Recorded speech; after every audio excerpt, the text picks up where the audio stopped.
Angiosperm. Angiosperm क्या है? पुष्पी पादपों अथवा एंजियोस्पर्म में परागकण तथा बीजांड विशेष रचना के रूप में विकसित होते हैं, जिसे पुष्प कहते हैं। यानी परागकण तथा बीजांड विशेष रचना के रूप में विकसित होते हैं, जिसे हम पुष्प कहते हैं। एंजियोस्पर्म पुष्पी पादप है। इनमें बीज फलों के भीतर होते हैं। यह पादपों में सबसे बड़ा वर्ग है एंजियोस्पर्म। सबसे छोटा पुष्पीय पौधा है यह एंजियोस्पर्म है वुल्फिया, और सबसे लंबा है यूकेलिप्टस यानी सफेदा, 100 मीटर से अधिक ऊंचा है। ये द्विबीजपत्री तथा एक बीजपत्री हो सकते हैं। द्विबीजपत्री में 2 बीज होते हैं और एक बीजपत्री में एक बीज पत्र होता है। पुष्प में नर लैंगिक अंग को पुंकेसर कहते हैं या लघु बीजाणु पत्र कहते हैं। और जो मादा लैंगिक अंग है इसको हम स्त्री केसर कहते हैं। स्त्री केसर के अंदर अंडाशय होता है, अंडाशय के अंदर बीजांड होता है और बीजांड के अंदर युग्मकोद्भिद होता है और युग्मकोद्भिद को हम भ्रूणकोश कहते हैं। अब हम देखते हैं पुंकेसर। प्रत्येक पुंकेसर में एक पतला तंतु होता है जिसकी चोटी पर परागकोश होते हैं। परागकोश मियोसिस के बाद परागकोश से परागकण बनते हैं और मादा लैंगिक अंग को हम स्त्री केसर या अंडक कहते हैं। स्त्री केसर में अंडाशय होता है जिसके अंदर एक या एक से अधिक बीजांड होते हैं। बीजांड के अंदर बहुत ही न्यूनीकृत मादा युग्मकोद्भिद होता है।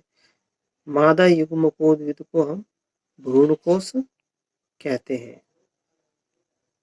तो जो मादा युग्मकोद्भिद है इसको हम भ्रूणकोश कहते हैं। भ्रूणकोश बनने से पहले उसमें अर्धसूत्रीय विभाजन होता है, इसलिए प्रत्येक कोशिका अगुणित होती है। प्रत्येक भ्रूणकोश में 3 कोशिकाओं का एक समुच्च होता है। इस समुच्च में एक अंड कोशिका होती है और 2 सहायक कोशिकाएं होती है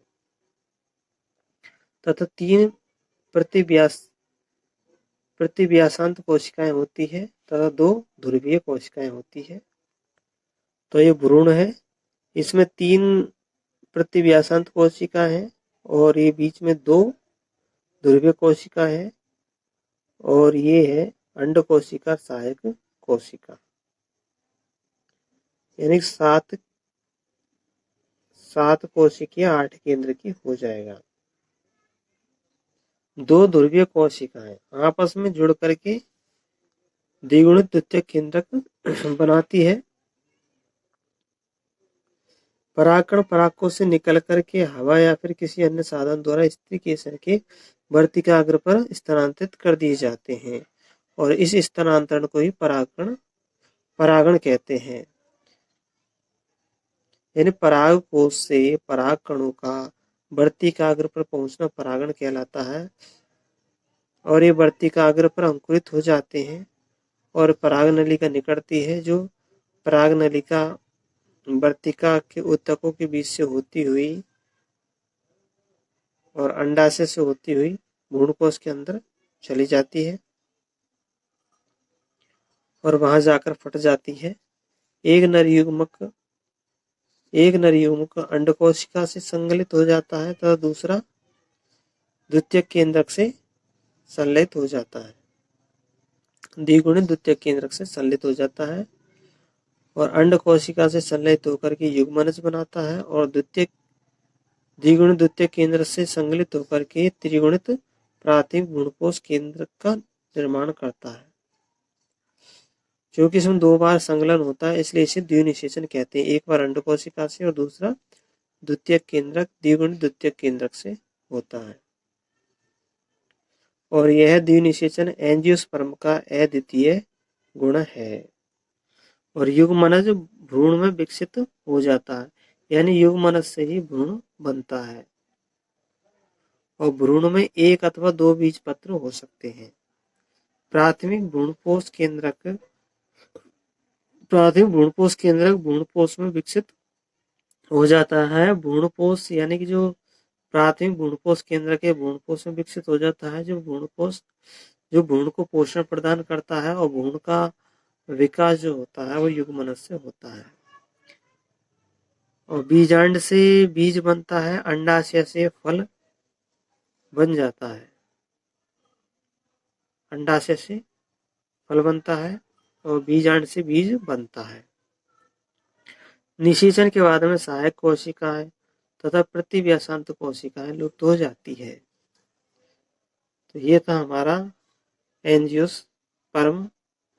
और अब इसके बाद में हम पादप का जीवन चक्र तथा संतति एकांतरण या पीढ़ी एकांतरण का अध्ययन करेंगे। पादपों में पीढ़ी एकांतरण। तो पादपों का जीवन चक्र, तो पादपों यानी एंजियोस्पर्म का जीवन चक्र है, तो जीवन चक्र का ये चित्र है, पादपों के जीवन चक्र का चित्र है।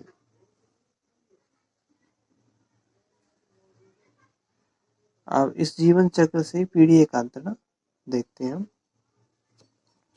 पादप में अगुणित तथा द्विगुणित कोशिकाएं माइटोसिस यानी कि समसूत्री विभाजन द्वारा विभक्त होती है।